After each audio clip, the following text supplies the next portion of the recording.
Pleasant day for all. Now we are going to see about meaning of auditor. Under section 141 Companies Act of 2013 lays down provision of an eligibility and qualification of an auditor.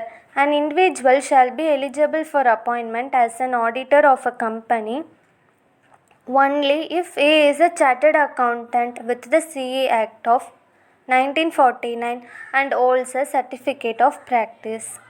That means under section 141 Companies Act of 2013 ஆடிட்டருக்கு ஒரு ஆடிட்டராக இருக்கிற தகுதி இருக்கான்னு பார்க்கணும். And individual கம்பெனியோட ஆடிட்டரை appointment பண்ண eligible அப்படின்னா CA act 1949 படி அக்கௌண்டண்ட் கிட்ட சர்டிஃபிகேட் ஆஃப் ப்ராக்டிஸ் கண்டிப்பாக வாங்கியிருக்கணும். Next one, today the topics are rights and powers of an auditor and duties of an auditor.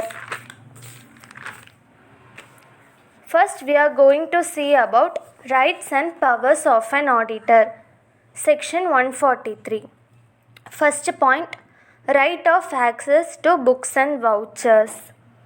Under section 143 subsection 1 of the Companies Act of 2013 என்ன சொல்கிறாங்க அப்படின்னா, ஒரு கம்பெனியோட ஆடிட்டருக்கு எப்போ வேணும்னாலும் கம்பெனியோட புக்ஸ் அண்ட் வவுச்சர்ஸை ஹெட் ஆஃபீஸ் அப்படி இல்லைன்னா எந்த இடத்துல இருந்தாலும் அதை எடுக்கிறதுக்கு ரைட்ஸ் இருக்குது. ஆடிட்டர் அவரோட ரெக்கார்ட்ஸை எக்ஸாமைன் பண்ண ரிப்போர்ட்ஸை எடுக்கணும் அப்படின்னு அவர் நினச்சாருன்னா அதை எடுக்கிறதுக்கு அவருக்கு ரைட்ஸ் இருக்குது. Next one, right to obtain information and explanations. Under section 143 subsection 1 படி ஆடிட்டருக்கு கம்பெனியோட ஹெட் ஒரு ஆஃபீஸர்ஸ் கிட்ட தேவைப்படும் இன்ஃபர்மேஷன்ஸ் அப்புறம் எக்ஸ்ப்ளனேஷன்ஸை ஆடிட்டருக்கு அவரோட டியூட்டிஸை பெர்ஃபார்ம் பண்ண எப்போ வேணும்னாலும் ஹெட் கிட்ட கேட்க ரைட்ஸ் இருக்குது. Next point, right to visit branch officers and access to branch accounts. Under section 143 subsection 8 of the Companies Act கம்பெனி ஆடிட்டருக்கு ஸ்பெசிஃபிக் ரைட்ஸ் இருக்குது. எந்த ஒரு பிரான்ச் ஆஃபீஸில் இருக்கிற அக்கௌண்ட்ஸை அனதர் பர்சன் தான் எப்போவும் ஆடிட் பண்ணுவாங்க. ஒரு கம்பெனி ஆடிட்டருக்கு அவரோட பிரான்ச் ஆஃபீஸோட அக்கௌண்ட்ஸை பார்க்க கண்டிப்பாக ரைட்ஸ் இருக்குது. ஆடிட்டருக்கு பிரான்ச் ஆஃபீஸோட அக்கௌண்ட்ஸை பார்க்கணும் அப்படின்னு நெசசரி இருந்தால் அவர் புக்ஸ் அண்ட் அக்கௌண்ட்ஸ் கண்டிப்பாக பார்க்கலாம். Next one, right to receive branch audit reports. இதுவும் section 143 subsection 8 of the companies act படி கம்பெனியோட ஆடிட் ரிப்போர்ட் ரிசீவ் பண்ணவும் பார்க்கவும் கம்பெனி ஆடிட்டருக்கு ரைட்ஸ் இருக்குது. பிகாஸ் அவரோட ஆடிட் ரிப்போர்ட்டை ரெடி பண்ணுறதுக்கு கம்பெனியோட ஆடிட் ரிப்போர்ட்டை பார்க்கணும்னு அவர் அவசியமாக நினச்சாருன்னா அதுக்கு அவருக்கு ரைட்ஸ் இருக்குது.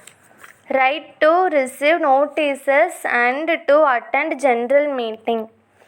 Under section 146 of the companies act படி கம்பெனி ஆடிட்டருக்கு கம்பெனியில் இருக்கிற எந்த ஒரு பிஸ்னஸ் ஜென்ரல் மீட்டிங்கில் பார்ட்டிசிபேட் பண்ணுறதுக்கும் குவெஸ்டின்ஸ் கேட்குறதுக்கும் ரைட்ஸ் இருக்குது.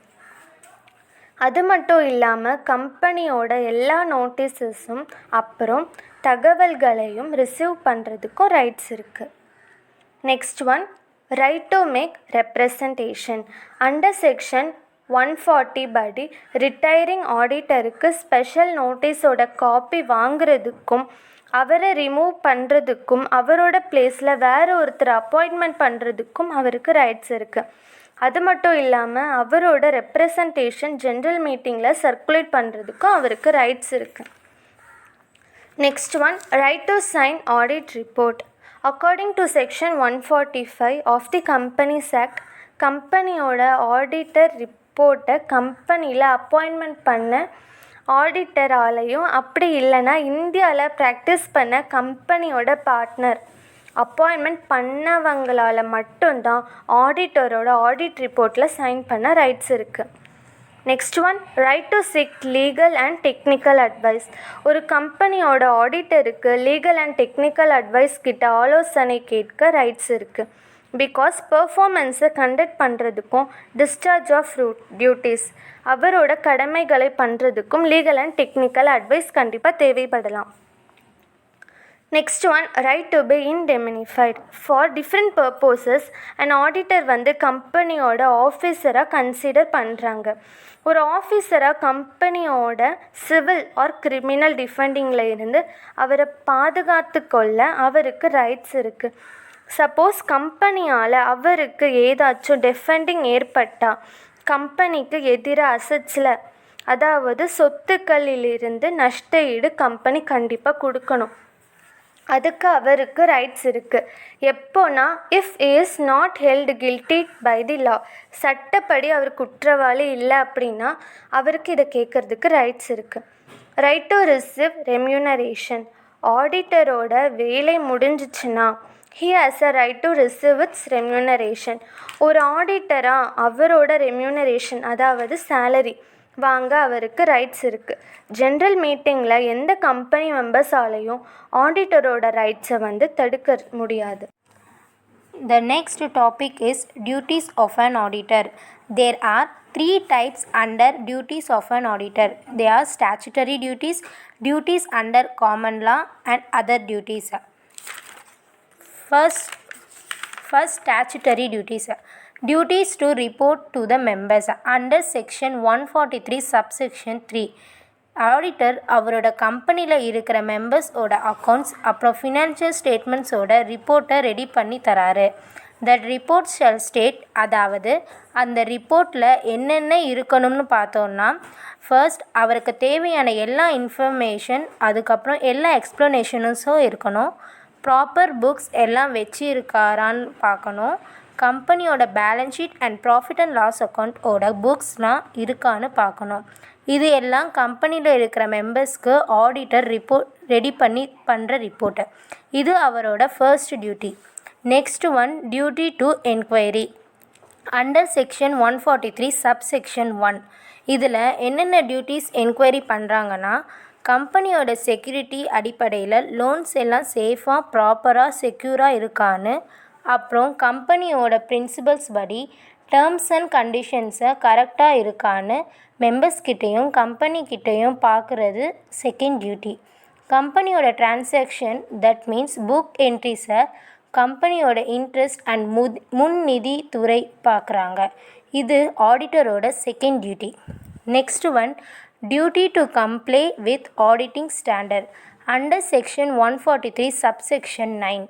ஈச் அண்ட் எவ்ரி ஆடிட்டர் கம்பெனியோட ஆடிட்டிங் ஸ்டாண்டர்டை அட்டாச் பண்ணணும். அது ஆடிட்டரோட வேலை. National financial reporting authority NFRA ஓட கன்சல்டேஷன் படி சென்ட்ரல் கவர்மெண்ட் ஆடிட்டிங் ஸ்டாண்டர்டை நோட் பண்ணுவாங்க. அது மட்டும் இல்லாமல் ஆடிட்டர் ரிப்போர்ட்டில் எல்லா ஸ்டேட்மெண்ட்ஸும் நோட்டிஃபை, தட் மீன்ஸ் இன்க்ளூட் ஆயிருக்கான்னு சென்ட்ரல் கவர்மெண்ட் நோட் பண்ணுவாங்க. இது ஆடிட்டரோட third duty. Next one, duty to report on fraud under section 143 subsection 12. Fraud சம்மந்தமான ரிப்போர்ட்டை ஒரு ஆடிட்டர் பார்க்குறாரு அப்படின்னா, அந்த கம்பெனியோட ஆஃபீஸர்ஸ் பண்ணாலும் எம்ப்ளாயீஸ் பண்ணாலும் இமீடியட்டாக அந்த ரிப்போர்ட்டை சென்ட்ரல் கவர்மெண்ட் கிட்ட தெளிவாக முக்கியமாக எடுத்து சொல்லணும். அந்த ரிப்போர்ட்டை பற்றி ஆடிட்டரோட முக்கியமான அத்தாரிட்டி அண்ட் டியூட்டி. இது ஆடிட்டரோட fourth duty. Next one, duty to state the reason for qualification or negative report under section 143 subsection 4.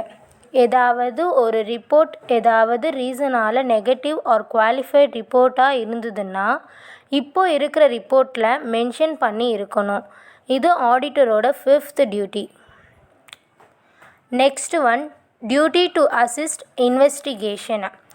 ஆடிட்டரோட important duty என்னன்னு பார்த்தோன்னா, கம்பெனியில் ஏதாச்சும் அஃபேர்ஸ் அதாவது தவறு நடந்து இருக்குன்னா இன்வெஸ்டிகேஷன் பண்ணுறது. அந்த டைமில் ஆடிட்டருக்கு தேவையான எல்லா டாக்குமெண்ட்ஸையும் ஆடிட்டரோட கஸ்டடியில் இன்வெஸ்டிகேட் பண்ணணும். அந்த டாக்குமெண்ட்டை ப்ரிசர்வ் பண்ணுறதும் ப்ரொவைட் பண்ணுறதும் ஆடிட்டரோட டியூட்டி. இன்வெஸ்டிகேஷனுக்கு தேவையான எல்லாத்தையும் ஆடிட்டர்கிட்ட சப்மிட் பண்ணணும். இது வந்து ஆடிட்டரோட 6th duty. Next one duty to certify statutory ரிப்போர்ட்டை. ஆடிட்டர் வந்து ஸ்டாச்சுட்டரி ரிப்போர்ட்டை சர்டிஃபை பண்ணும்போது எதெல்லாம் கரெக்டாக இருக்கணும் அப்படி பார்த்தோன்னா, ஃபர்ஸ்ட்டு கம்பெனியில் எவ்வளோ ஷேர்ஸ் அலாட் பண்ணியிருக்காங்க, செகண்ட் அலாட் பண்ண ஷேர்ஸ்க்கு எவ்வளோ கேஷ் ரிசீவ் பண்ணியிருக்காங்க, தேர்ட் கம்பெனியோட ஷேர்ஸ்க்கு அலாட் பண்ண ரெசிப்ட்ஸ் அண்ட் பேமெண்ட்ஸ். இது எல்லாம் கரெக்டாக இருந்தால் தான் ஸ்டாச்சுட்டரி ரிப்போர்ட் கொடுப்பாங்க. இது வந்து ஆடிட்டரோட 7th duty. Next one duty to certify prospectus.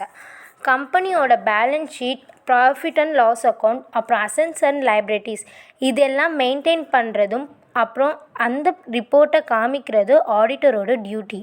இது மட்டும் இல்லாமல் கம்பெனி எவ்வளோ டிவிடெண்ட் பே பண்ணியிருக்காங்க, அதாவது ஈச் 5 years ஃபினான்ஷியல் டிவிடெண்ட் காமிக்கணும் ப்ராஸ்பெக்டஸ் சர்டிஃபை பண்ணும்போது. இது வந்து ஆடிட்டரோட 8th duty. Next one duty to report under voluntary winding up. Company வந்து வாலண்டரியாக வைண்டிங் அப் பண்ண போகிறாங்க அப்படின்னா டிக்ளரேஷன் ஆஃப் சால்வன்சி ரிப்போர்ட்டை டைரக்டர்ஸ் ரெடி பண்ணணும். அந்த report auditor profit and loss account அப்புறம் பேலன்ஸ் ஷீட் ரிப்போர்ட்டை பார்த்து சர்டிஃபை கொடுப்பாங்க. இது வந்து ஆடிட்டரோட 9th duty. And last one duty to preserve working papers. கம்பெனியோட எல்லா புக்ஸையும் பேப்பர்ஸையும் ப்ரிசர்வ் பண்ணுறதும் ப்ரொடியூஸ் பண்ணுறதும் ஆடிட்டரோட main duties. These are all the statutory duties of an auditor. The subheading is duties under common law. The first point is the duty to be honest and exercise proper care. அப்படின்னா auditor வந்து எப்போவுமே straight ஃபார்வர்டாக இருக்கணும், எப்போவுமே honest புத்திசாலித்தனமாகவும் இருக்கணும். அவருடைய கடமைகளை பண்ணும்போது மற்றவங்களால் பாதிக்கப்படக்கூடாது. Auditor வந்து எப்போவுமே கேர்ஃபுல்லாக இருக்கணும், அப்புறம் எச்சரிக்கையாகவும் அவருடைய டியூட்டிஸை பண்ணும்போதும் இருக்கணும். Next one the duties to obtained knowledge about the company. அப்படின்னா ஒரு ஆடிட்டர் எப்போவுமே கம்பெனியோட ஆக்டிவிட்டீஸ் அப்புறம் விவரங்களை பற்றி டீட்டெயில் நாலேஜ் எப்போவுமே தெரிஞ்சிருக்கணும். அதாவது கம்பெனியில் என்ன நடக்குதுன்னு எப்போவும் தெரிஞ்சு வச்சுருக்கணும். Then the topic is duties to perform additional work. அப்படின்னா சட்டப்பூர்வமான கடமைகளை செய்வது மட்டும் இல்லாமல் ஒரு ஆடிட்டர் வந்து ஜென்ரல் மீட்டிங்கில் ரெசல்யூஷன் பாஸ் பண்ணுறது இல்லையா ஆர் ஆர்டிகல்ஸ் ரெடி பண்ணுறதுலையும் எக்ஸ்ட்ரா ஒர்க் இருக்கணும். Next duty to verify asset held by the company. அப்படின்னா ஒரு கம்பெனியோட அசட் அதாவது சொத்துக்களை வெரிஃபை பண்ண வேண்டியது ஆடிட்டருடைய கடமை. Next subheading is other duties. They have 2 duties. First one is contractual duties. Second one is professional duties. First we are going to see about the contractual duties. Contractual duties means auditor உடைய duties வந்து அவர் appointment பண்ணுற ஆஃபீஸருக்கும் இருக்கிற terms and கண்டிஷன்ஸை பொறுத்திருக்கும். Professional duties வந்து institute of chartered accountant of India இவங்களோட எத்திக்ஸ் வந்து ஆடிட்டர் எப்போவுமே கவனிக்க வேண்டும். அவங்க அசைன்மெண்ட் அண்ட் அக்செப்ட் பண்ணுறதுக்கு முன்னாடி ப்ரீவியஸ் ஆடிட்டர் கிட்ட இதை பற்றி கேட்டு தெரிஞ்சுக்கணும். Thank you all.